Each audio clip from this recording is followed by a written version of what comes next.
Cuando recibí el mensaje ese jueves por la noche, mi corazón se detuvo por un segundo. Era Emilia, mi hija. Después de más de un año de silencio absoluto, Mamá, ¿podemos cenar el martes? Te extraño. leí esas palabras una y otra vez, con las manos temblando, incapaz de creerlo. ¿Cómo podía un solo mensaje de texto iluminar toda la oscuridad que se había instalado en mi vida desde que ella decidió que ya no merecía su amor? Pero cuando llegué a su casa, ocurrió algo inesperado. Pero antes de continuar, asegúrate de que ya estás suscrito al canal y escribe en los comentarios. ¿Desde dónde estás viendo este video? Nos encanta saber hasta dónde están llegando nuestras historias. Mi nombre es Margarita. Tengo 58 años y exactamente hace un año, mi única hija decidió sacarme de su vida. Vivía en Guadalajara, pero por temporadas viajaba a Querétaro porque allá administraba una pequeña librería. No hubo una gran pelea, ni un momento definitivo que pueda señalar como el inicio del final. Fue un alejamiento silencioso y gradual, hasta que un día las llamadas dejaron de ser respondidas y los mensajes quedaron sin leer. El dolor de perder a un hijo que sigue con vida es algo que no sé cómo explicar. Es como si una parte de ti siguiera respirando y sonriendo en algún lugar, pero ya no te reconociera. Pasé noches tratando de entender qué hice mal, buscando en mis recuerdos el momento exacto en que perdí su cariño. ¿Fue después de que su esposo Julián entró en nuestras vidas? ¿Fue cuando cuestioné algunas decisiones financieras que estaban tomando? O tal vez fue aquel brunch de domingo en la Ciudad de México, cuando mencioné que sentía que estaba bajando demasiado de peso, que se veía enferma, y Julián respondió por ella que yo debía ocuparme de mi propia salud. Ahora, con ese mensaje iluminando la pantalla de mi teléfono, me sentí como alguien perdido en el desierto que de pronto ve agua, desesperada, sedienta, sin preguntarme si podía ser un espejismo. Los días hasta el martes se alargaron como nunca. Aún faltaban 5 días para el martes, pero cada hora pesaba como si fuera una semana. Me cambié de ropa 5 veces antes de salir. Me puse el vestido verde que ella me había regalado en el último cumpleaños que celebramos cuando aún éramos cercanas. Me maquillé, tratando de ocultar las marcas que la soledad había dejado en mi rostro. Subí al coche y conduje hasta el fraccionamiento privado donde vivían, la casa en la que los ayudé cuando todavía era bienvenida. Ellos se habían mudado a Monterrey por el trabajo de Julián. Yo, en cambio, seguía viviendo en Guadalajara y manejé esas horas con el corazón en la garganta. Estacioné frente a la reja a las 7:45 de la noche, 15 minutos antes de la hora acordada. No quería llegar tarde y darle ningún motivo para arrepentirse de la invitación. El jardín delantero era distinto, más apagado, con menos flores. Recordé cuando plantamos juntas las hortensias azules, que ya no estaban. Respiré hondo, acomodé mi cabello en el espejo retrovisor y abrí la puerta del coche. Fue entonces cuando ocurrió algo extraño. Mientras caminaba hacia la puerta, vi a María, la trabajadora del hogar que había trabajado para Emilia durante años, corriendo en mi dirección. Su rostro estaba tenso, con una expresión que mezclaba miedo y urgencia. Miró hacia atrás varias veces, como asegurándose de que nadie la estuviera observando, antes de acercarse a mi coche. Señora Margarita, susurró, con la voz temblorosa. No entre ahí. Por favor, váyase lo más rápido posible. Me quedé paralizada, sin entender. ¿Qué pasa, María? ¿Emilia está bien? No se trata de ella, respondió, con los ojos muy abiertos. Se trata de usted.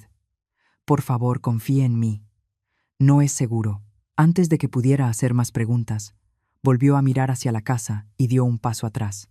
Tengo que regresar antes de que se den cuenta. Váyase, señora Margarita, váyase. Y con eso, corrió de regreso a la casa, dejándome inmóvil en la banqueta, con el corazón latiendo tan fuerte que podía escucharlo en mis oídos. ¿Qué estaba pasando? ¿Por qué María parecía tan aterrorizada? ¿Y por qué mi hija, que no me había hablado en más de un año, me había invitado de repente a cenar?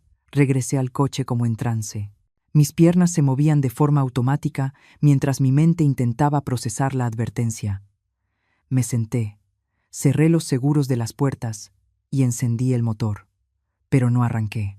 Algo dentro de mí, Tal vez el mismo instinto que me ayudó a sobrevivir a un matrimonio violento durante 15 años, antes de que finalmente encontrara el valor para divorciarme, me dijo que me quedara y observara. Desde el asiento del conductor, tenía una vista directa del comedor a través de las ventanas. Las cortinas estaban abiertas, como si esperaran que yo mirara. Durante unos minutos, la casa permaneció en silencio. Las luces estaban apagadas, como si no hubiera nadie. Y entonces, de pronto, todo se iluminó, una a una. Las luces se encendieron, como si alguien hubiera estado esperando a que yo me fuera para continuar con sus planes. Dos personas que nunca había visto antes aparecieron en el comedor, un hombre con traje oscuro y una mujer que sostenía una carpeta. Después de ellos, Julián entró hablando por teléfono, gesticulando como si diera instrucciones importantes. Y finalmente, apareció Emilia, vestida de manera formal, con una expresión seria que nunca antes le había visto. Aquello claramente no era una cena entre madre e hija, era una reunión cuidadosamente planeada. Mientras observaba, María apareció brevemente en la ventana. Nuestras miradas se cruzaron por un segundo, y ella negó sutilmente con la cabeza. Ese pequeño gesto me dijo todo lo que necesitaba saber. Váyase, pero no pude. Necesitaba entender qué estaba pasando. Apagué las luces del coche y seguí observando. Julián se acercó a la mesa, tomó unos papeles y se los entregó a Emilia. Ella los miró, firmó algo y sonrió. Una sonrisa fría que no reconocí como la de mi hija. En ese momento, sentí un nudo en el estómago. No era solo preocupación o confusión, era miedo. Un miedo primitivo, visceral, que me decía que esa casa, donde alguna vez fui feliz con mi hija, ahora representaba algún tipo de peligro. Y lo más doloroso, mi propia hija parecía estar en el centro de todo. Pasaron 15 minutos mientras yo permanecía paralizada, observando cómo se desarrollaba aquella escena extraña. Julián salió del comedor y regresó con más papeles. Emilia revisó algo en la pantalla de una tableta.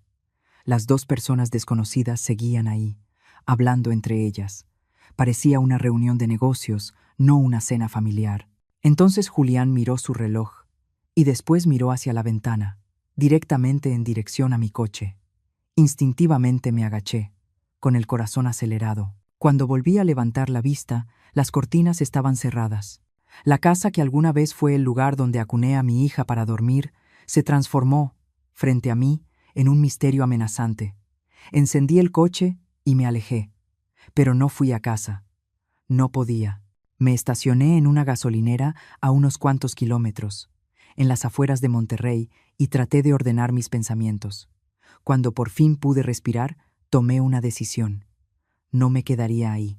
Esa misma madrugada manejé de regreso a Guadalajara, sin parar, con el cuerpo en piloto automático. No me atreví a regresar de inmediato a mi departamento. Necesitaba pensar, calmarme y asegurarme de que nadie me estuviera siguiendo. ¿Qué clase de trampa era esa?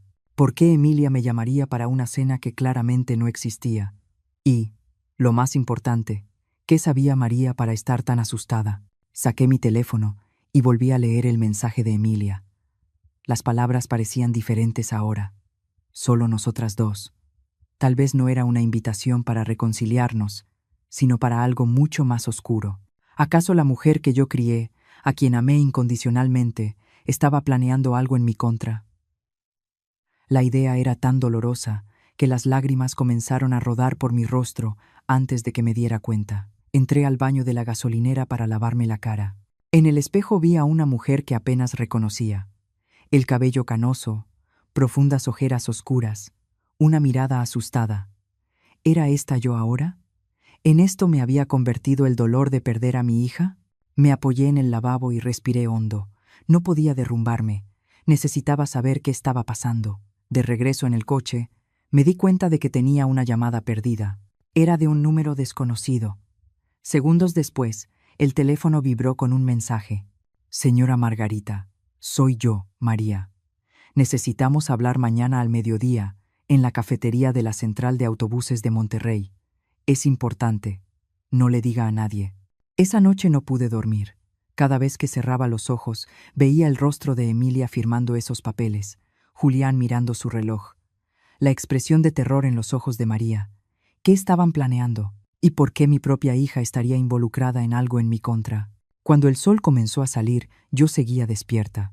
Había llegado a Guadalajara después de manejar toda la madrugada, con las manos rígidas del volante y la mente en llamas, observando cómo la ciudad despertaba. Las personas en las calles parecían tan normales, tan ajenas al caos que se desarrollaba en mi vida. ¿Cómo sería despertar sin el peso de saber que la persona que más amas en el mundo podría querer hacerte daño? Mientras el reloj avanzaba hacia el mediodía, una determinación creció dentro de mí.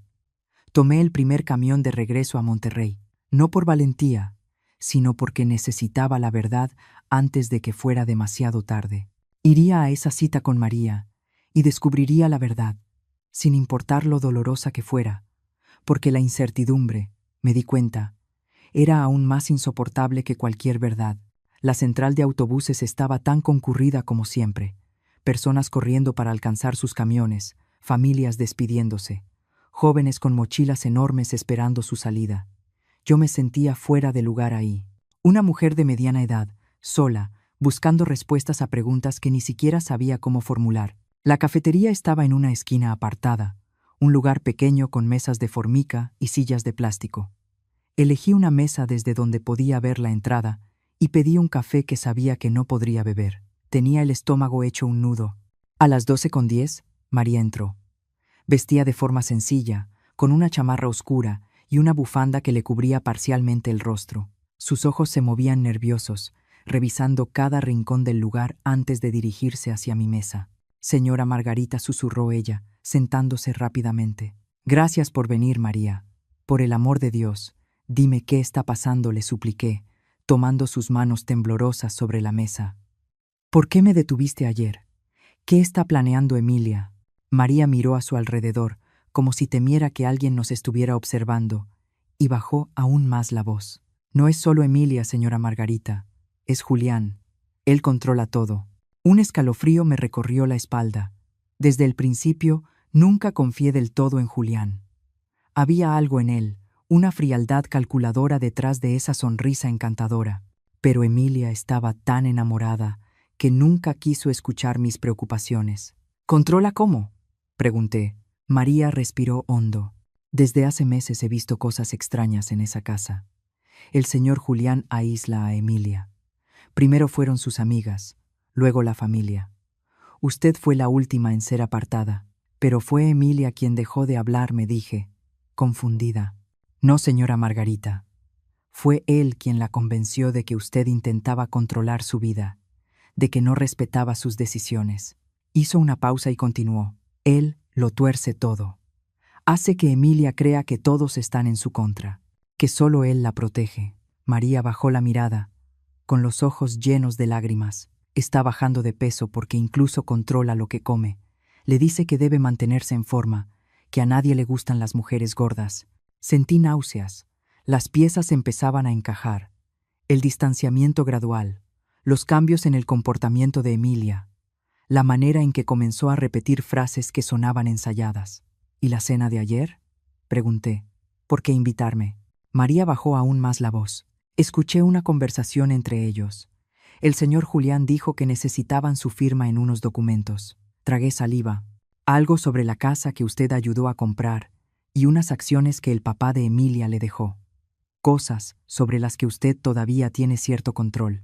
El departamento que ayudé a financiar cuando Emilia se casó seguía parcialmente a mi nombre, y las acciones que mi exesposo, el padre de Emilia, dejó cuando falleció. Yo era la administradora hasta que ella cumpliera 35 años, lo cual ocurriría en solo unos meses. ¿Querían que firmara papeles para transferirles todo?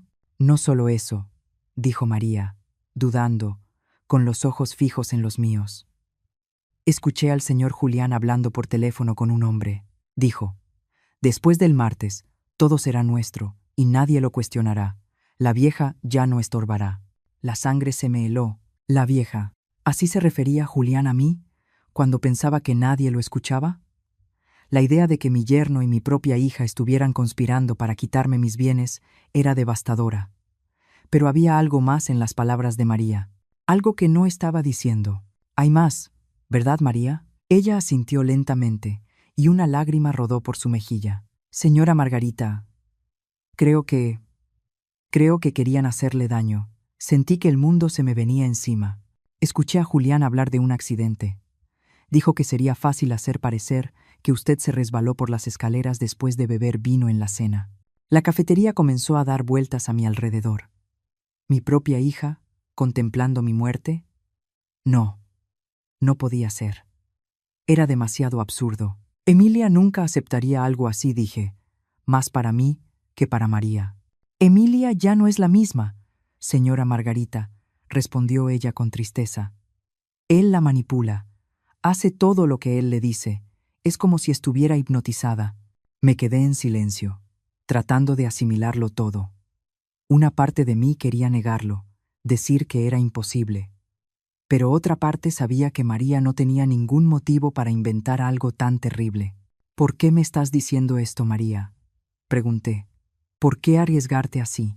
Ella me miró a los ojos, llena de determinación.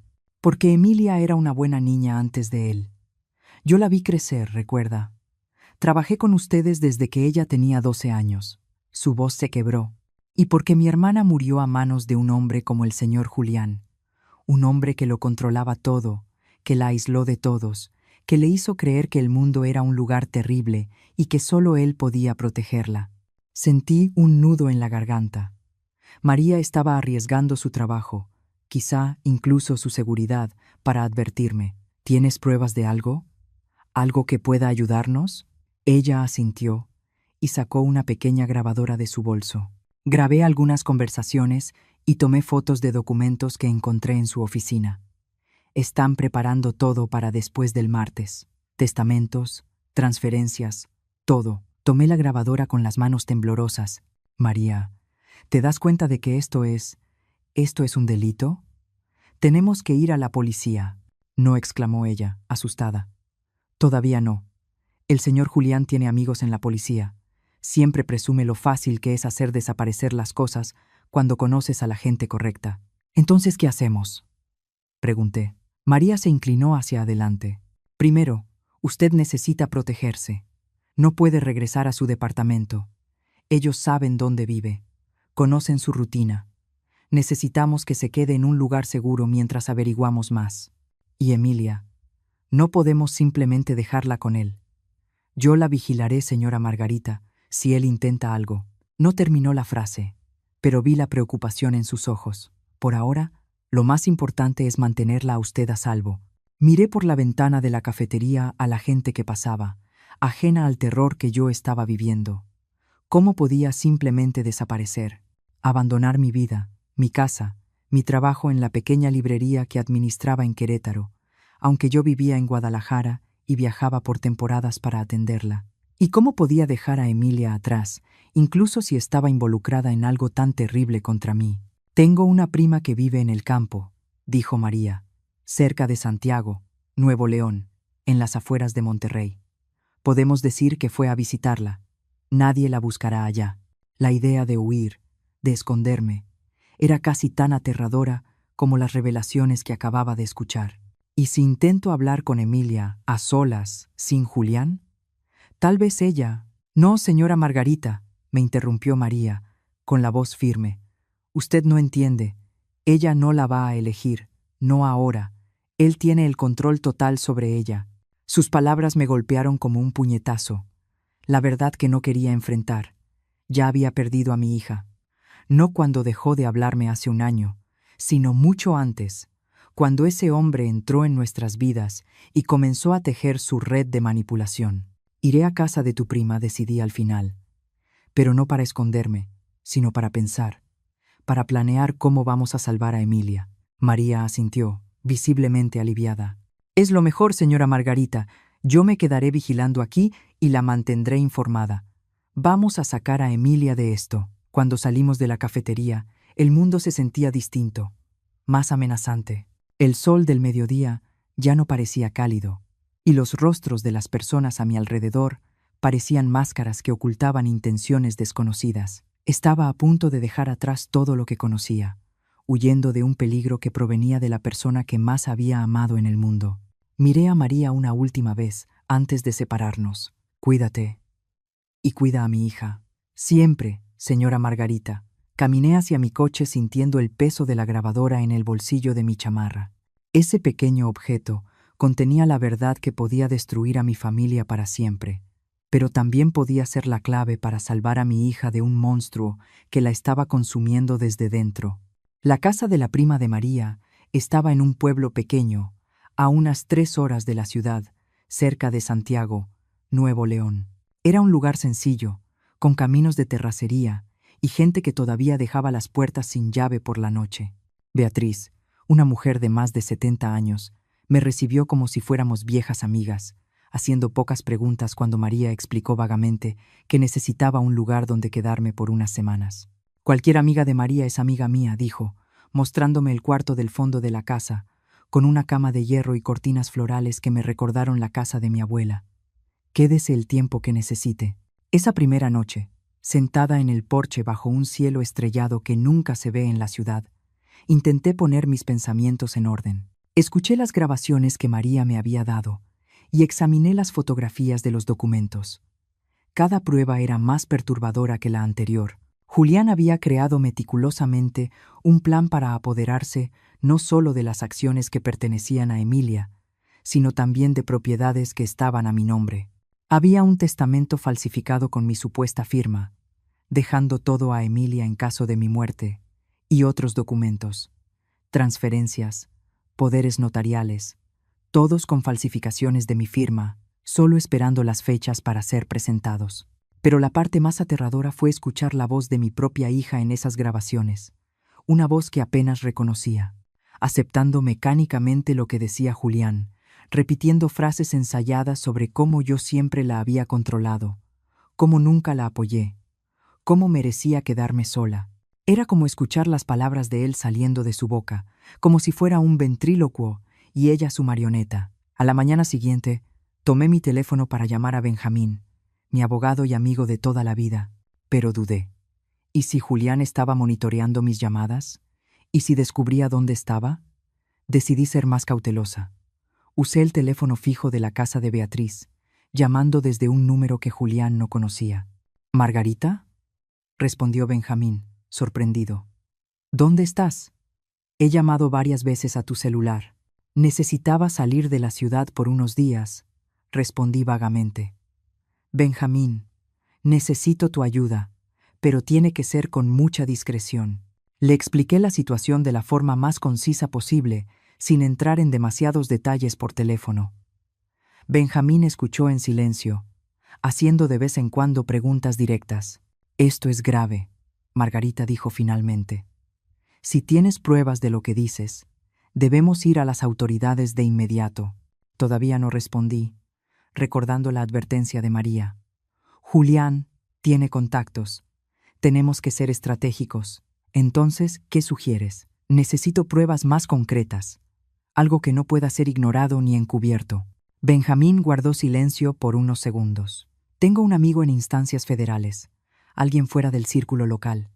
Puedo hablar con él sin mencionar nombres, por ahora. Hazlo, acepté. Mientras tanto, necesito que hagas algo por mí. Ve a mi departamento y busca una carpeta azul en el fondo de mi closet. Hay documentos importantes ahí. ¿La llave de repuesto sigue en el mismo lugar? Sí, con la señora Rodríguez, en el departamento 302. En los días siguientes, me adapté a una rutina en casa de Beatriz. Durante el día ayudaba con las tareas para mantener la mente ocupada. Por la noche, revisaba las pruebas, tomaba notas, unía las piezas. María me enviaba mensajes cortos desde un teléfono de prepago, informándome de lo que ocurría en la casa. Julián está nervioso, pregunta por usted. Emilia parece confundida. Escuché una discusión. Él hace llamadas extrañas. Menciona un plan B. Cada mensaje aumentaba mi ansiedad. ¿Qué era ese plan B? ¿Y cómo estaba reaccionando Emilia a mi desaparición? Una parte de mí quería volver corriendo, enfrentarlos, exigir explicaciones, pero otra parte sabía que hacerlo sería un suicidio.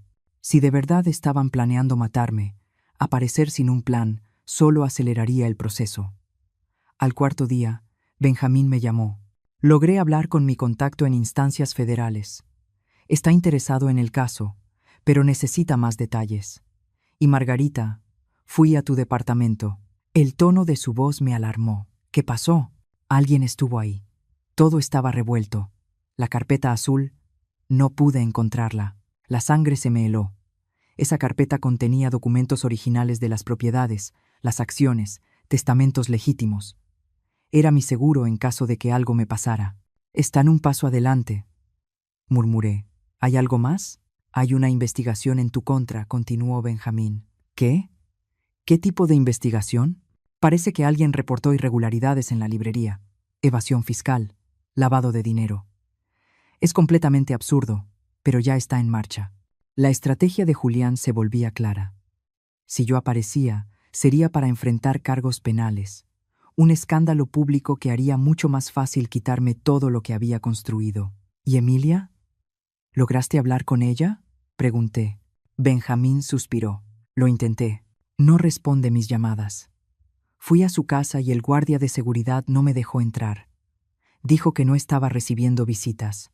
La situación empeoraba más rápido de lo que imaginaba.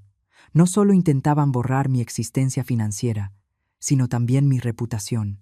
Era una trampa perfecta. Si me mantenía escondida, lo perdería todo. Si aparecía, me arrestarían. Tenemos que actuar más rápido, decidí. Tu contacto en instancias federales puede iniciar una investigación sin alertar a la policía local, tal vez, pero necesitaría pruebas concretas. Tengo grabaciones, fotografías de documentos.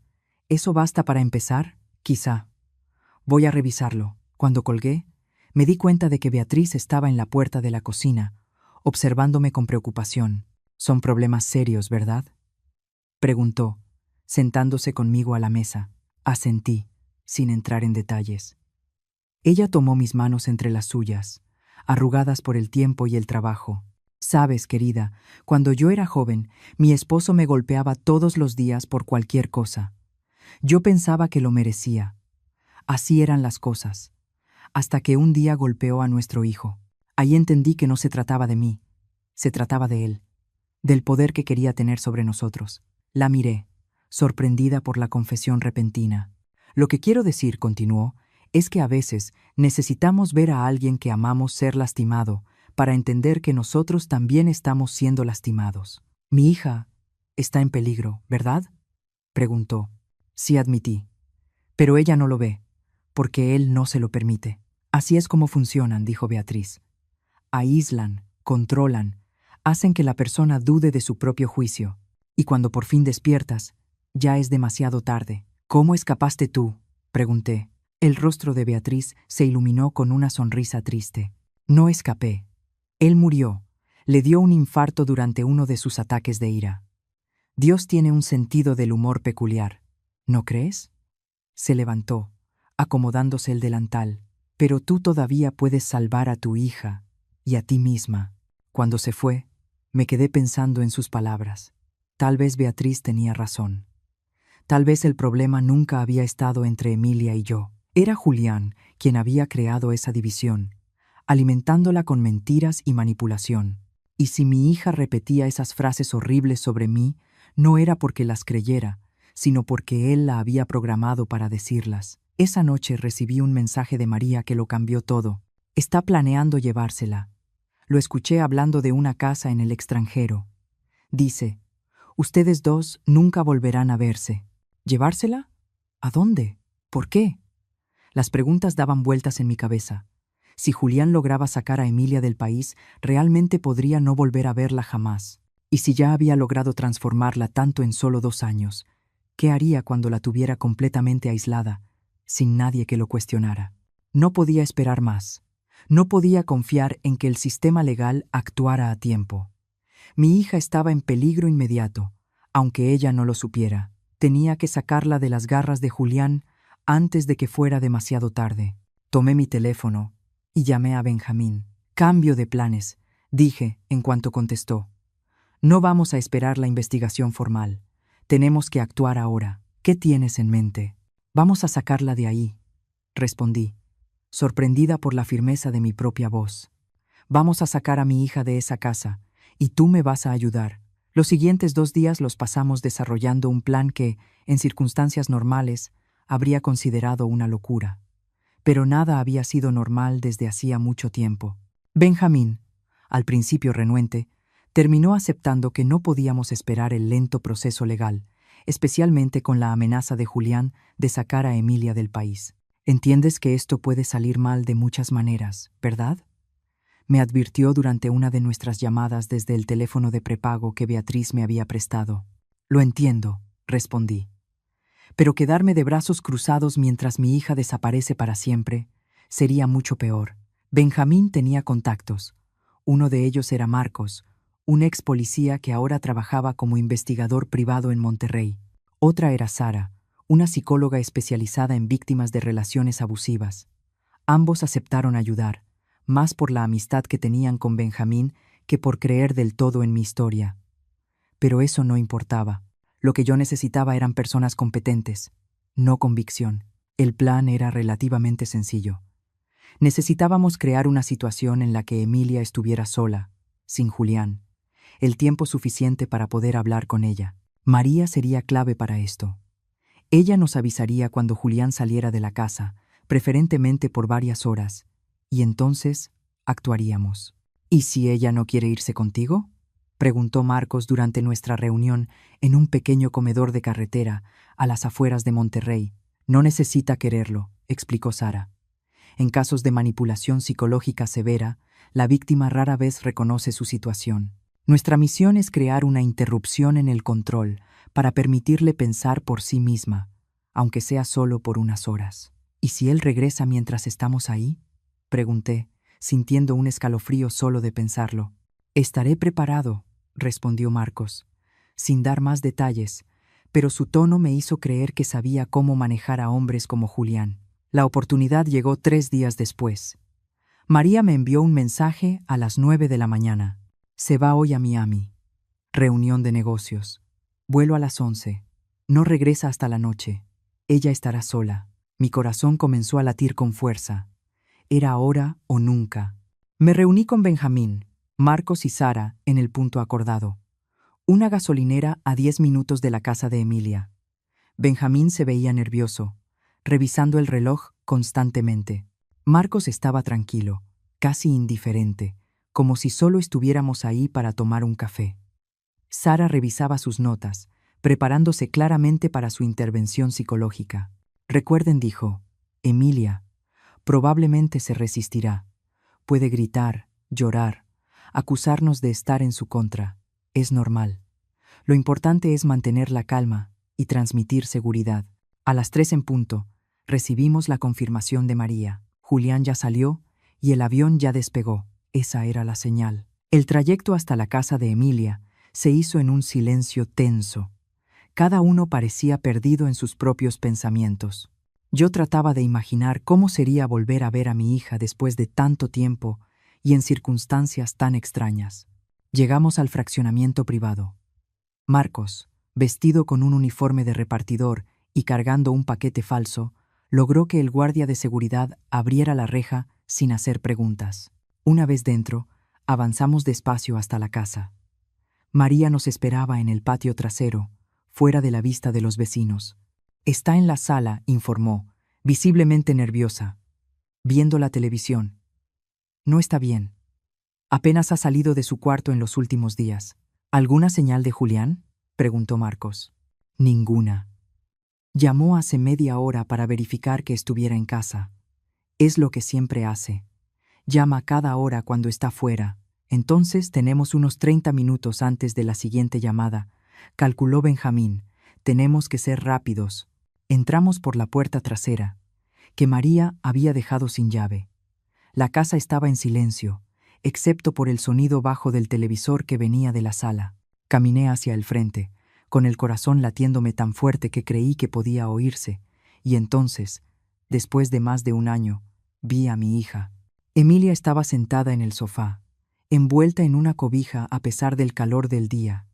Estaba tan delgada que casi no la reconocí. Su cabello, antes largo y lleno de vida, se veía opaco, recogido en un chongo descuidado. Ojeras profundas marcaban su rostro pálido. Mi hija hermosa, siempre tan llena de energía, parecía una sombra de sí misma. Al principio no notó nuestra presencia, absorta en algún programa de televisión que ni siquiera parecía estar viendo de verdad.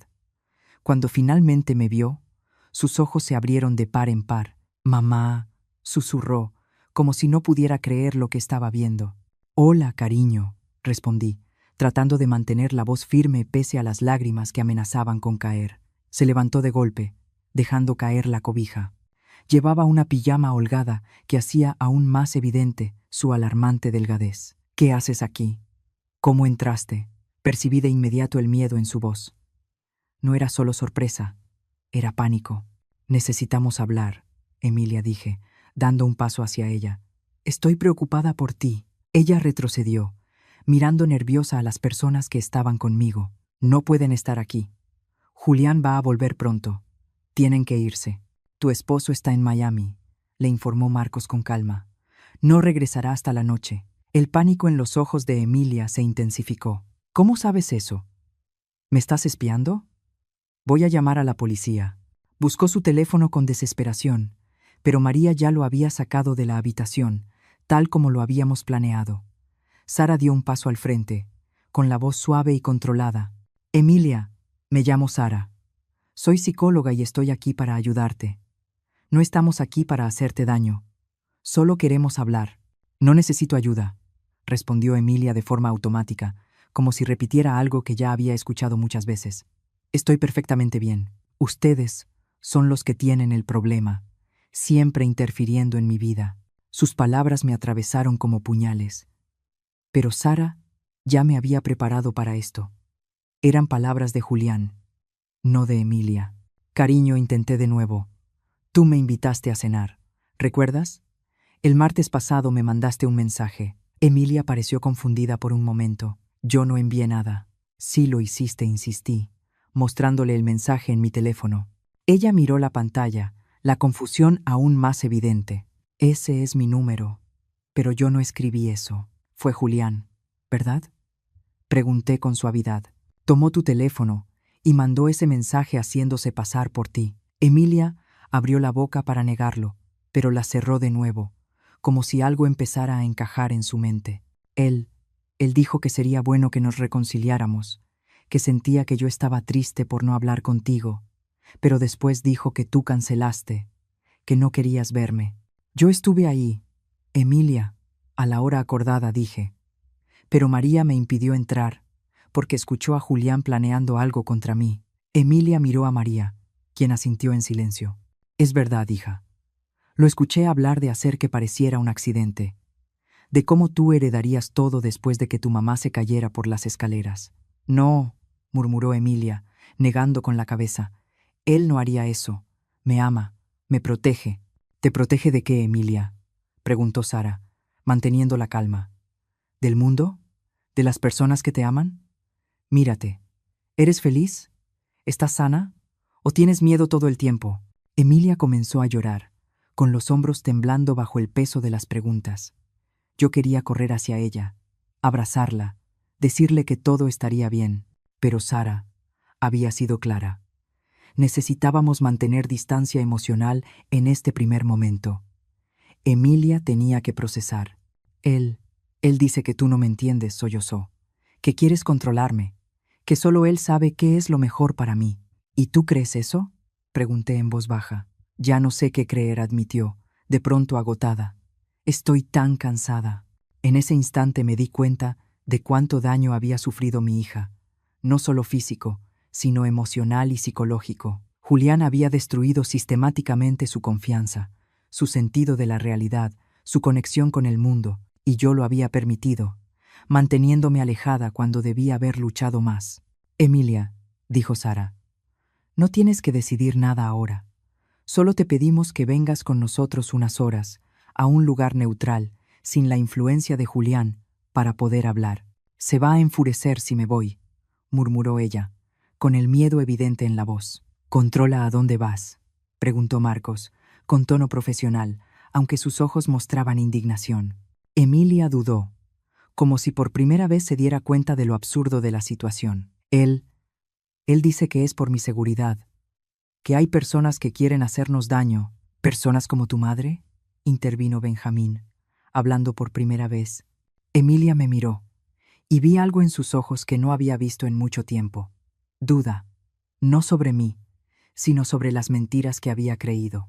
Él dijo que tú querías mantenerme lejos de él porque estabas celosa, porque yo tenía un matrimonio perfecto y tú fracasaste en el tuyo. Respiré hondo, sintiendo el golpe de esas palabras, pero entendiendo que no eran realmente suyas. Emilia, tu padre y yo nos separamos porque él me fue infiel. Tú lo sabes, y jamás he querido otra cosa que tu felicidad. Si Julián realmente te hiciera feliz, yo sería la primera en apoyarte. Pero no te hace feliz, ¿verdad? Sara aprovechó ese momento de vulnerabilidad. Estás cada vez más aislada, más delgada y más asustada cada día. Las lágrimas de Emilia corrían libremente ahora. Él dice que estoy gorda, que nadie me va a querer si no me cuido, que debería agradecerle que me acepte así. Mi corazón se rompió al escuchar eso. Mi hija hermosa, siempre tan segura de sí misma, reducida a dudar incluso de su apariencia. Emilia, dijo María, acercándose con cautela. El señor Julián no es quien tú crees. Te está manipulando, igual que manipuló los documentos de tu mamá. ¿Qué documentos?, preguntó Emilia, confundida. Benjamín sacó de su portafolio algunas copias de las falsificaciones que María había fotografiado. Estos, tu firma y la de tu madre, falsificadas, parte de un plan para tomar control de las propiedades, de las acciones, de todo. Emilia examinó los papeles, su confusión dando paso al shock. Esta es mi firma, pero yo nunca firmé estos documentos. Y esta es la mía, añadí, en documentos que jamás he visto. De pronto, el teléfono fijo de la casa sonó, haciéndonos sobresaltarnos a todos. El reloj de la pared marcaba la 1:30 de la tarde, la hora de la llamada de control de Julián. Es él, susurró Emilia, con el pánico regresando. Si no contesto, contesta, le indicó Sara. Actúa con normalidad. Di que todo está bien. Emilia dudó, mirándonos a todos, claramente dividida. Finalmente, con las manos temblorosas, tomó el teléfono. Hola, amor, dijo, intentando sonar casual, pero con la voz tensa. Sí, estoy en casa. No, nada diferente. Sí, estoy siguiendo el plan de comidas. No, no hay visitas. Hizo una pausa, mirándonos con creciente alarma. No, no estoy escondiendo nada. Sí, estoy sola. Solo María está aquí. Otra pausa, más larga. Julián, no estoy mintiendo. Por favor, no hables así. No estoy llorando. La desesperación en su voz era palpable. Julián claramente percibió que algo no estaba bien, incluso a través del teléfono. Tenemos que irnos ahora, murmuró Marcos, percibiendo la situación. Emilia, susurré. Ven con nosotros, por favor. Ella me miró, con el teléfono aún pegado a la oreja, lágrimas silenciosas rodando por su rostro. Entonces, en un momento de claridad que me dio esperanza, habló al teléfono. Julián, tengo que colgar. No me siento bien. Y colgó, ignorando el timbrazo inmediato que siguió. Va a llamar al guardia de seguridad, dijo rápidamente, tomando su bolso. Tenemos que irnos antes de que cierre las rejas. No hubo tiempo para celebrar esa pequeña victoria. Salimos rápido por la parte de atrás, exactamente como habíamos entrado. Marcos fue por el coche mientras esperábamos tensos en el patio, atentos a cualquier movimiento. Me va a encontrar, murmuró Emilia, abrazándose a sí misma. Siempre me encuentra.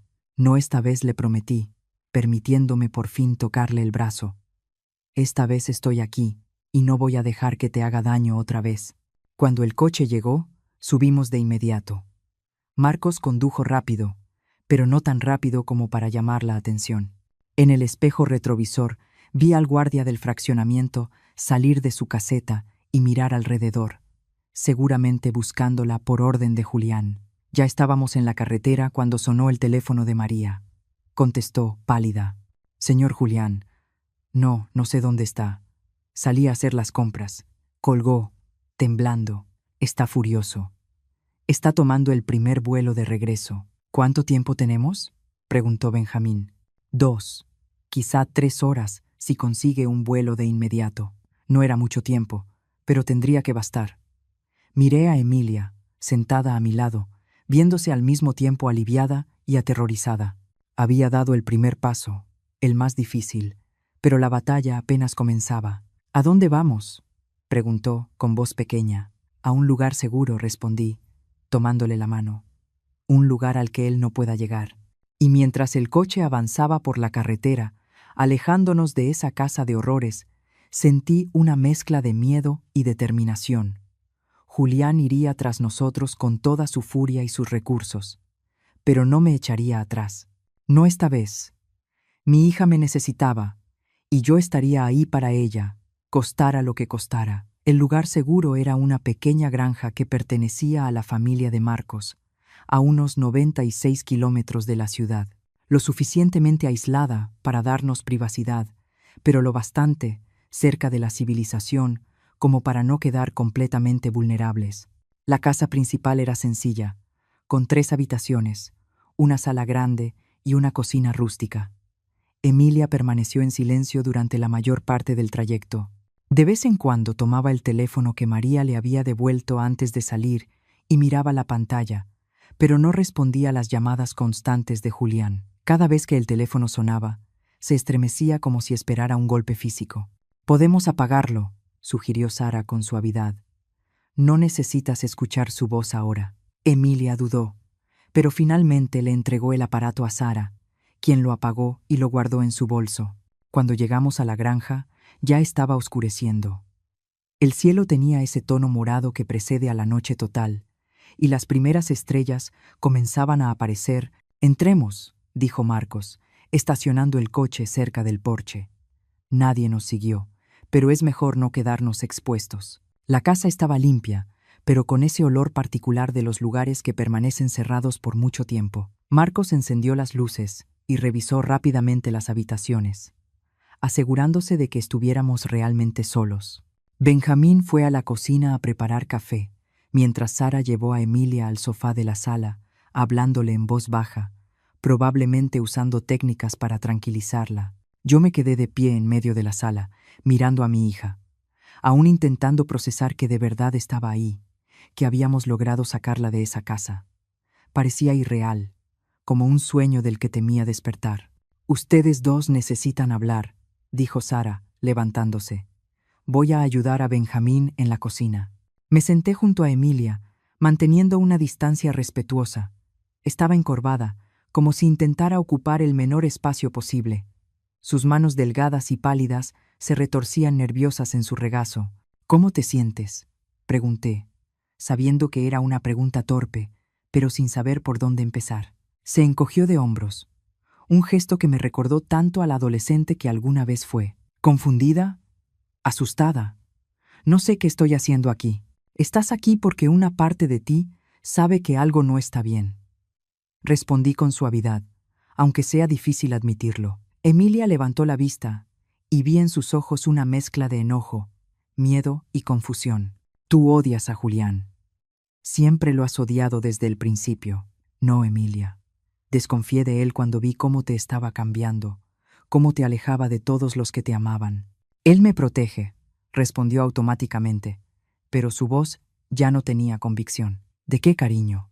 ¿De quién? ¿De tu madre que solo quiere verte feliz? ¿De tus amigos a los que no ves desde hace más de un año? ¿De la vida que dejaste por él?».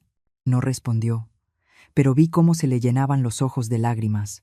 «Emilia, mírate», continué, procurando no sonar acusatoria. «Estás tan delgada que apenas te reconocí. Le tienes pánico a una llamada de tu propio esposo. Vives aislada, sin amigos, sin familia. ¿Eso es protección o es una prisión?». Una lágrima se escapó y recorrió su mejilla. Él dice que es por mi bien, que yo era ingenua, que la gente quería aprovecharse de mí. «¿Y quién se aprovechó de ti, cariño?», pregunté. «Tus amigos que te llamaban todos los días hasta que dejaste de contestar. Yo, que te llamé durante meses sin respuesta. O el hombre que controla lo que comes, a dónde vas y con quién hablas». Ella se cubrió el rostro con las manos, sollozando en silencio. Yo quería abrazarla, pero sabía que debía dejarla procesar sus propias emociones. Emilia necesitaba llegar a sus propias conclusiones. ¿Cuándo fue la última vez que te sentiste verdaderamente feliz? Pregunté tras un momento. Levantó el rostro, pensativa. No lo sé. Antes, supongo. Antes de que todo se volviera tan complicado. Antes de que empezara a aislarte. Antes de que te hiciera dudar de ti misma y de todos a tu alrededor. Emilia asintió lentamente, como si admitiera algo para sí misma por primera vez. Al principio era distinto. Era atento, cariñoso, me hacía sentir especial. Así es como operan, dijo Benjamín, regresando a la sala con una charola de café. Empiezan haciéndote sentir la persona más importante del mundo. Luego, poco a poco, te van desgastando, te aíslan, hasta que dependes completamente de ellos. Emilia lo miró con curiosidad. ¿Cómo sabes eso? Benjamín colocó la charola sobre la mesa y se sentó en el sillón frente a nosotras. Mi hermana pasó por algo parecido. Nos tomó años darnos cuenta de lo que estaba ocurriendo. Para cuando finalmente logramos sacarla de esa situación, ya casi no era la persona que conocíamos. ¿Y cómo está ahora?, preguntó Emilia, con un destello de esperanza en los ojos. ¿Está mejor? No está completamente recuperada, respondió Benjamín. Dudo que alguien se recupere del todo de ese tipo de abuso. Pero volvió a vivir. Tiene amigos, trabaja, sonríe, cosas simples que antes parecían imposibles. La palabra abuso hizo que Emilia se estremeciera. Él nunca me golpeó, murmuró. El abuso no es solo físico, explicó Sara, uniéndose a nosotras. El control, la manipulación, el aislamiento, la humillación. Todo eso también es abuso. ¿Manipulación?, repitió Emilia, confundida. Es cuando alguien te hace dudar de tu propia percepción de la realidad, continuó Sara. Cuando te dicen que cosas que pasaron nunca ocurrieron, o que te las estás imaginando, cuando convierten tus preocupaciones legítimas en paranoia. Emilia guardó silencio, y pude ver cómo las piezas empezaban a encajar en su mente, cómo repasaba recuerdos bajo una luz nueva. Él hace eso, admitió finalmente, con la voz casi inaudible.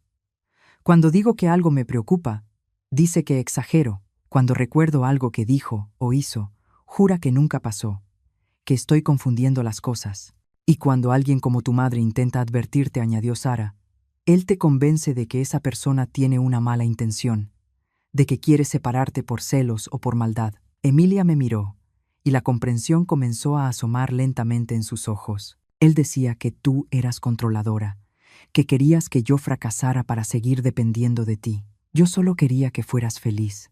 Cariño, respondí, sintiendo que la voz se me quebraba y podía verte desaparecer frente a mis propios ojos. El teléfono de Marcos sonó, interrumpiendo el momento.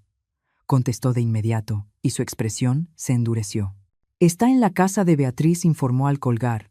Uno de mis contactos en la policía me avisó. Julián logró rastrear una llamada que hiciste desde ahí, Margarita. Está furioso, amenazando a todo el mundo. La sangre se me heló. ¿Beatriz está bien? Sí. No estaba en casa. Pero él está interrogando a los vecinos, mostrando fotos tuyas y de Emilia. Es solo cuestión de tiempo antes de que alguien mencione haberlas visto salir juntas. Emilia se puso aún más pálida. Si eso era posible, nos va a encontrar, susurró, con el pánico evidente en la voz. No, aseguró Marcos. Nadie sabe de esta granja excepto personas de absoluta confianza. Y estamos preparados si intenta algo. ¿Preparados cómo?, pregunté, alarmada. Marcos abrió su chamarra y mostró una pistola en la cintura. Soy ex policía, ¿recuerdas? Tengo permiso legal, y no dudaré en usarla si amenaza a alguien aquí. La visión del arma me inquietó, pero también me dio una extraña sensación de alivio. Julián no era el tipo de hombre que se detuviera con palabras o amenazas vacías. Era peligroso, y tal vez necesitábamos protección real. ¿Qué hacemos ahora?, preguntó Benjamín. Está claro que está dispuesto a todo para encontrarlas. Con la evidencia que tenemos, debemos ir a instancias federales, decidí. Mañana a primera hora. Mientras más esperemos, más peligroso se vuelve esto. De acuerdo, dijo Marcos. Tengo un amigo que puede escoltarnos a la oficina correspondiente y asegurarse de que nos escuchen las personas correctas. Miré a Emilia, que temblaba ligeramente. ¿Estás dispuesta a testificar contra él? ¿A contar lo que te hizo a ti y a nuestra familia? Ella dudó, con el miedo aún visible en los ojos. Pero luego, lentamente, asintió. Sí, estoy cansada de vivir así, cansada de tener miedo todo el tiempo. Esas palabras simples me llenaron de esperanza. Mi hija estaba regresando, poco a poco, recuperando su voz, su fuerza. Entonces, queda decidido, declaró Benjamín. Mañana a primera hora iremos. Esta noche, descansamos. Marcos organizó turnos de vigilancia. No todos estaban comprados. Marcos conocía a un agente decente que aún respetaba la ley, aunque Julián tuviera su red en la comandancia. Él y Benjamín se alternarían para asegurarse de que nadie se acercara a la casa durante la noche. Sara preparó un sedante suave para Emilia, que estaba claramente agotada, tanto física como emocionalmente. La llevé a una de las habitaciones, donde se acostó sin siquiera cambiarse de ropa. Me senté a su lado en la cama, observando su rostro cansado. Mamá murmuró, ya medio dormida por el efecto del medicamento. Sí, amor, lo siento. Por todo. Por creerle a él en lugar de confiar en ti. Le acaricié el cabello como cuando era niña. No fue tu culpa, cariño. Hombres como Julián son expertos en manipulación. No tenías forma de saberlo. Debí haberlo sabido, insistió, con los ojos cerrándose. Debí ver las señales. Shh, susurré. Descansa ahora. Mañana tendremos tiempo para hablar de todo esto. Tomó mi mano, apretándola débilmente. No me dejes, mamá. Por favor, nunca más, prometí, con los ojos llenos de lágrimas. Nunca volveré a dejarte sola. Me quedé a su lado hasta que se quedó profundamente dormida, su respiración volviéndose lenta y regular. Al verla así, vulnerable y agotada, renové en silencio mi promesa. Nadie volvería a hacerle daño a mi hija. Nadie volvería a hacerla sentir pequeña o insignificante. Ni Julián, ni ningún otro hombre. Cuando estuve segura de que estaba profundamente dormida, salí del cuarto en silencio. En la sala encontré a Benjamín, Marcos y Sara hablando en voz baja. ¿Cómo está?, preguntó Sara. ¿Dormida? Sí, respondí, sintiéndome de pronto agotada también. El medicamento hizo efecto rápido. Necesita ese descanso, dijo Sara. Su cuerpo y su mente han estado en estado de alerta constante durante mucho tiempo. Vivir bajo ese tipo de estrés es agotador. Me senté con ellos y acepté una taza de café que Benjamín me ofreció. ¿Qué crees que pase mañana?, pregunté. Si todo sale bien, Julián será llamado a declarar, explicó Marcos. Con la evidencia que tenemos, las grabaciones, los documentos falsificados, el testimonio de Emilia y de María, hay una buena posibilidad de que se emita una orden de restricción inmediata. ¿Y si no funciona?, pregunté, sintiendo que el miedo regresaba. Vamos al plan B, respondió Benjamín. Tengo contactos en otros estados. Podemos llevarlas a un lugar seguro mientras resolvemos todo por la vía legal. La idea de huir, de esconderme con Emilia en algún lugar lejano, no era ideal, pero haría cualquier cosa por mantenerla a salvo. Seguimos hablando un rato más, afinando los detalles del plan para el día siguiente, hasta que el cansancio finalmente me venció. Sara me acompañó a otra habitación, asegurándose de que yo también descansara. Fuiste muy valiente hoy, me dijo mientras me acostaba. Sacar a alguien de una relación abusiva es una de las cosas más difíciles y peligrosas que existen. Es mi hija, respondí simplemente. Haría cualquier cosa por ella. Sara sonrió con suavidad. Descansa. Mañana será un día importante. ¿Cuándo se fue? Me quedé mirando el techo, tratando de ordenar mis pensamientos. Habían pasado tantas cosas en los últimos días. Mi vida se había puesto de cabeza desde aquel mensaje que recibí el jueves. Parecía que hubiera pasado una vida entera. Me dormí pensando en Emilia, en la niña sonriente que fue, y en la mujer fuerte que sabía que podía volver a ser. Soñé con días más simples, cuando éramos solo nosotras dos contra el mundo después de que su padre se fue. Días de risas en la cocina, de películas en el sofá, de confesiones a medianoche. Me desperté sobresaltada con el sonido de un vidrio rompiéndose. Por un instante, estuve desorientada, sin saber dónde estaba. Luego los recuerdos regresaron de golpe. La granja, la extracción de Emilia, el plan para mañana. Me levanté de inmediato, con el corazón latiendo con fuerza. El reloj digital del buró marcaba las 3:17 de la madrugada. La casa estaba en silencio, excepto por unas voces apagadas que venían de la sala. Avancé con cuidado por el pasillo oscuro. Las voces se hicieron más claras. Una era la de Marcos, tensa y baja. La otra hizo que la sangre se me helara. Era Julián. ¿Dónde están?, exigió su voz, con una frialdad que me caló hasta los huesos. Ya te dije que no sé de qué estás hablando, respondió Marcos, con voz controlada pero firme. No me tomes por idiota, gruñó Julián. Sé que Margarita se llevó a mi esposa. Sé que la estás ayudando, y sé que están aquí. Me detuve en la esquina del pasillo, oculta entre las sombras. Desde ahí podía ver parcialmente la sala. Marcos estaba de pie, bloqueando el paso de Julián. Su mano estaba cerca de la cintura, donde yo sabía que llevaba su pistola. Julián me daba la espalda, pero su postura era agresiva, intimidante. Estás invadiendo propiedad privada, dijo Marcos, aún con calma. Te sugiero que te vayas antes de que llame a la policía. Julián soltó una risa fría y cruel. ¿La policía? ¿De verdad crees que te van a creer? Tengo amigos en la comandancia. Ellos saben que mi esposa tiene problemas psicológicos, que su madre se está aprovechando de eso para ponerla en mi contra. Mi corazón latía con fuerza. Julián ya había preparado el terreno, construyendo una historia que nos hacía quedar como los villanos. Típico de un abusador, siempre un paso adelante, siempre controlando la narrativa. No estoy solo, ¿sabes?, continuó Julián, dando un paso hacia Marcos. Tengo gente afuera. Si no me traes a Emilia ahora mismo, las cosas se van a poner muy feas. Vi cómo la mano de Marcos se movía hacia su arma. Te lo voy a pedir una vez más, dijo. Sal de esta casa. Ahora, el tiempo pareció detenerse. Sabía que estaba a punto de presenciar algo terrible.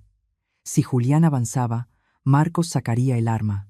Si Marcos sacaba el arma, Julián reaccionaría. Alguien podía salir herido, o algo peor.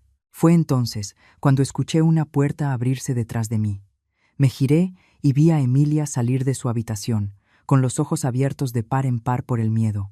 «Es él», susurró. Nos encontró. Antes de que pudiera detenerla, Emilia pasó junto a mí y entró en la sala. Julián lo llamó, con la voz temblorosa. Ambos hombres se giraron hacia ella. El rostro de Marcos mostró alarma. El de Julián, una mezcla de triunfo y rabia contenida. «Cariño», dijo Julián, con un tono repentinamente dulce, aunque sus ojos seguían fríos. Estaba tan preocupado por ti. Vámonos a casa, ¿sí? Extendió la mano hacia ella, pero Emilia no se movió. Permanecía de pie en medio de la sala, visiblemente temblando, pero firme. No dijo. La palabra salió como un susurro. El rostro de Julián se endureció. ¿Qué dijiste? Dije que no, repitió Emilia, un poco más fuerte esta vez. No voy a regresar contigo. Entré a la sala y me coloqué junto a Emilia. Benjamín y Sara aparecieron desde otras habitaciones, alertados por la conmoción. Ya escuchaste a mi hija, dije, mirando directamente a Julián.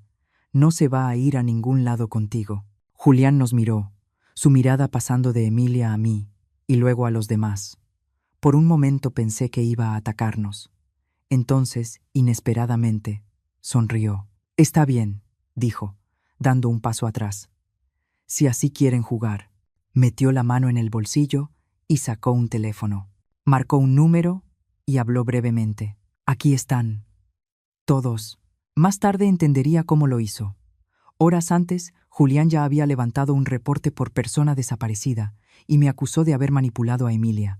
Antes de que cualquiera de nosotros pudiera reaccionar, luces intensas inundaron las ventanas de la sala. Faros. Varios coches. Como dije, continuó Julián, con la sonrisa ensanchándose. No vine solo. Marcos corrió hacia la ventana y miró por una rendija entre las cortinas. Carajo, murmuró. Hay al menos 3 coches ahí afuera, y ese es un auto de policía. Se me hundió el corazón. ¿Cómo nos había encontrado Julián? ¿Cómo había logrado poner a la policía de su lado tan rápido? ¿Lo ves?, dijo Julián, volviéndose hacia Emilia. Todo el mundo sabe que tu madre te está manipulando, que te secuestró para mantenerte alejada de mí. Están aquí para llevarte a casa, donde perteneces. Emilia lo miró. El miedo era evidente en sus ojos, pero había algo más también. Determinación. No dijo otra vez, esta vez con la voz más firme. No voy a irme contigo nunca más. La sonrisa de Julián vaciló y dio paso a una furia desnuda. No tienes elección, estúpida. Eres mi esposa. Haces lo que yo digo. Siempre lo has hecho. Siempre lo harás. En ese momento, se escuchó un fuerte golpe en la puerta. Policía.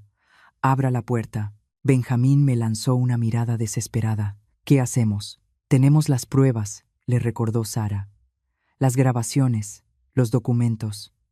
No estamos haciendo nada ilegal. ¿Pero nos van a escuchar?, pregunté, sintiendo cómo el pánico empezaba a subir. ¿Y si Julián ya los convenció de que nosotros somos los villanos? Marcos tomó una decisión rápida. Abrimos la puerta. Si intentamos resistir, solo va a empeorar todo. Fue hacia la puerta y la abrió. Entraron 2 policías uniformados, seguidos por un hombre de traje que supusimos era un detective. ¿Qué está pasando aquí?, preguntó el detective, observando la sala. Julián adoptó de inmediato el papel del esposo preocupado. Detective Ramírez, como le expliqué en la denuncia, mi esposa desapareció ayer. Su madre la convenció de huir. Yo solo intento llevarla de regreso a casa. El detective miró a Emilia. Señora, ¿es esto cierto? Está aquí por voluntad propia. Antes de que Emilia pudiera responder, Julián intervino. No está bien, detective. Tiene antecedentes de problemas emocionales. Está confundida. La rabia me invadió. Mi hija no tiene ningún problema, exclamé. Es ese hombre quien la ha manipulado y abusado psicológicamente durante años. El detective me miró con escepticismo. Señora, tenemos un reporte oficial de que usted pudo haber secuestrado a su propia hija. Eso es absurdo, protestó Benjamín. Tenemos pruebas de abuso, de manipulación, documentos falsificados, testimonios. ¿Van a creerle a él? Julián se rió, volviéndose hacia el detective. Son sus amigos. Obviamente van a decir cualquier cosa para cubrirla. La habitación se llenó de tensión, todos hablando al mismo tiempo. Los policías se miraban entre un grupo y otro, claramente confundidos, sin saber a quién creer. Fue entonces cuando Emilia dio un paso al frente. Quiero presentar una denuncia, dijo, con una voz sorprendentemente clara y firme. La sala quedó en silencio. Todas las miradas se dirigieron hacia ella. ¿Una denuncia por qué, señorita?, preguntó el detective. Abuso psicológico y emocional, respondió Emilia. Falsificación de documentos, intento de fraude, quizá incluso intento de homicidio. Estás delirando, siseó Julián. Nadie va a creer eso. Tengo pruebas, continuó Emilia, ignorándolo. Se volvió hacia Sara, quien rápidamente le pasó su bolso. De dentro, Emilia sacó la grabadora que María me había dado. Aquí hay grabaciones de mi esposo, hablando de planes para falsificar la firma de mi madre y tomar control de sus propiedades. También hay grabaciones donde habla de un accidente que mi madre sufriría durante una cena que nunca estuvo planeada. El detective tomó la grabadora, observándola con interés. Esto es serio, señorita. ¿Está segura de lo que está diciendo? Completamente, respondió Emilia. Entonces, lentamente, desabotonó la manga de su blusa y la subió, revelando moretones en sus brazos, marcas de dedos claramente visibles contra su piel pálida. Y esto, dijo, es lo que pasa cuando no estoy de acuerdo con él, cuando no como exactamente lo que me ordena, cuando hablo con alguien sin su permiso. Me quedé mirando los brazos de mi hija, con náuseas. ¿Cómo no me di cuenta? ¿Cómo no vi las señales físicas del abuso? Pero claro, Julián era demasiado inteligente para dejar marcas visibles y nos había mantenido alejadas durante tanto tiempo. El detective miró a Julián, ahora con una expresión muy seria. Señor, creo que necesitamos hablar en la comandancia. Esto es ridículo, estalló Julián, perdiendo por fin el control. Está mintiendo. Todos ustedes mienten. Dio un paso hacia Emilia, el rostro deformado por la ira, pero los agentes se interpusieron de inmediato, sujetándolo por los brazos. Será mejor que nos acompañe ahora, señor, dijo uno de los policías. No entienden, seguía gritando Julián, forcejeando. Ella es mía. No puede dejarme. Yo hice todo por ella. Mientras se lo llevaban afuera, Julián seguía lanzando amenazas e insultos. Emilia permaneció mirando, con una sola lágrima deslizándose por su mejilla. Cuando la puerta finalmente se cerró, dejando la sala sumida en un silencio pesado, Emilia se volvió hacia mí. Sin decir una palabra, se lanzó a mis brazos, sollozando como una niña. «Ya terminó», susurré, acariciándole el cabello. «Ya terminó, cariño. Ahora estás a salvo». Pero yo sabía que no había terminado. Apenas era el comienzo de un camino largo. Julián probablemente saldría bajo fianza. Habría investigaciones, declaraciones, quizá un juicio, y el proceso de recuperación de Emilia sería largo y difícil. Pero por primera vez, en más de un año, sentí esperanza. Mi hija había recuperado su voz, su valentía. Había dado el primer paso para salir de ese ciclo de abuso, y yo estaría a su lado en cada paso del camino. Los meses siguientes fueron difíciles, tal como esperábamos. Julián fue liberado bajo fianza, como habíamos previsto, pero con una orden de restricción que le prohibía acercarse a Emilia o a mí. Violó esa orden 3 veces en las primeras semanas, lo que resultó en su detención preventiva mientras el caso era investigado. Emilia y yo nos mudamos a un pequeño departamento en otra ciudad, Querétaro, donde nadie nos conocía. Empezar de nuevo no fue fácil, pero era necesario. Cada día veía pequeñas señales de que mi hija estaba regresando a la persona que era antes de que Julián entrara en nuestras vidas. Las primeras semanas fueron las más difíciles. Emilia alternaba entre momentos de claridad y fortaleza y periodos de profunda duda, en los que incluso se preguntaba si había hecho lo correcto al dejar a Julián. «¿Y si él tiene razón?», murmuró una noche, sentada en el balcón de nuestro nuevo departamento, mirando las estrellas. «¿Y si no puedo vivir sin él?». «Viviste sin él durante 25 años antes de conocerlo», respondí con suavidad. «Y eras una persona increíblemente independiente, llena de sueños y planes». «Ya no recuerdo a esa persona», admitió, con la voz apenas audible. «Yo sí la recuerdo», dije, tomando su mano, «y voy a ayudarte a encontrarla otra vez». Emilia comenzó terapia con Sara, quien se ofreció a atenderla sin cobrar hasta que estuviéramos estables económicamente. En las sesiones, fue desenterrando poco a poco las capas de manipulación y abuso que Julián había construido a su alrededor. Con cada revelación, mi corazón se rompía un poco más. Cómo controlaba lo que comía, insistiendo en que estaba gorda cuando en realidad estaba peligrosamente delgada. Cómo revisaba su teléfono a diario, borrando mensajes de amigos y familiares, a veces incluso respondiendo por ella para alejar a la gente. Cómo la convenció gradualmente de que yo era tóxica, controladora y celosa de su felicidad. «Le creí», me dijo un día, llorando en mis brazos. «Le creí cuando decía que tú querías separarnos porque estabas celosa. ¿Cómo pude ser tan ciega?». «Los manipuladores son expertos en distorsionar la realidad», le expliqué, repitiendo lo que Sara nos había enseñado. Encuentran pequeñas inseguridades y las explotan, convirtiéndolas en muros que te separan de las personas que te aman. Benjamín se encargó del proceso legal. La investigación reveló mucho más de lo que esperábamos. Julián no solo había falsificado firmas en documentos, había creado un esquema elaborado para transferir no solo las propiedades y acciones de Emilia, sino también las mías, a cuentas en el extranjero. Había pruebas de otros delitos financieros que involucraban a más personas a las que había manipulado a lo largo de los años. «Es un depredador serial», nos explicó Benjamín, mostrándonos los informes. «Ustedes no fueron las primeras víctimas, pero espero que sí sean las últimas». Cuando el caso finalmente llegó a juicio, 6 meses después de aquella noche en la granja, Emilia estaba lo suficientemente fuerte para testificar. La observé en el estrado, contando su historia con una claridad y firmeza que me hicieron llorar. Ya no era la mujer frágil y asustada que habíamos rescatado de aquella casa. Julián fue declarado culpable de múltiples cargos, incluidos fraude, falsificación, abuso psicológico e intento de despojo patrimonial agravado.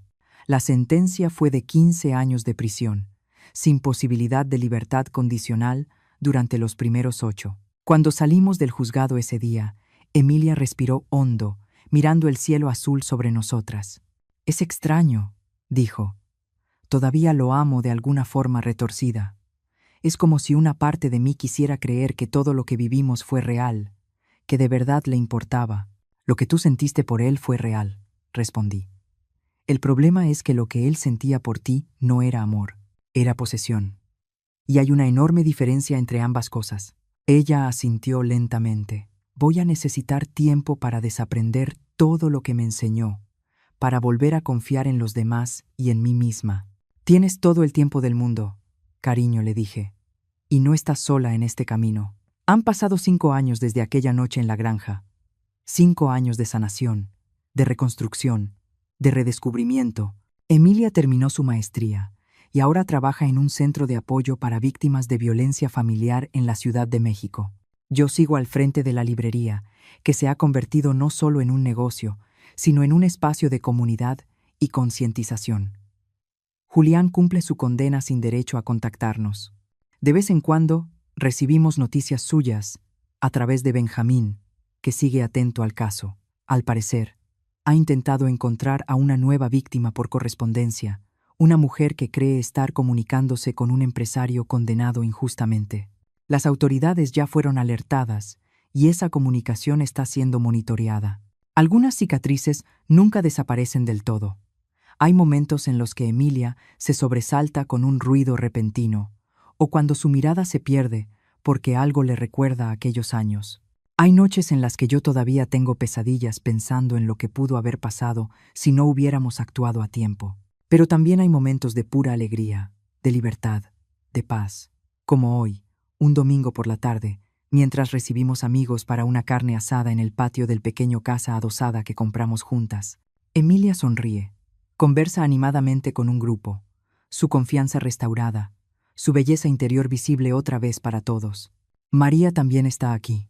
Dejó su trabajo en la casa de Julián, que fue vendida para pagar indemnizaciones, y ahora trabaja con nosotras en la librería. Ella y Emilia desarrollaron una amistad fuerte, unidas por la experiencia compartida. Benjamín, Marcos y Sara se convirtieron en parte de nuestra familia elegida. Nos reunimos con frecuencia, no solo para recordar el pasado, sino para celebrar el presente y planear el futuro.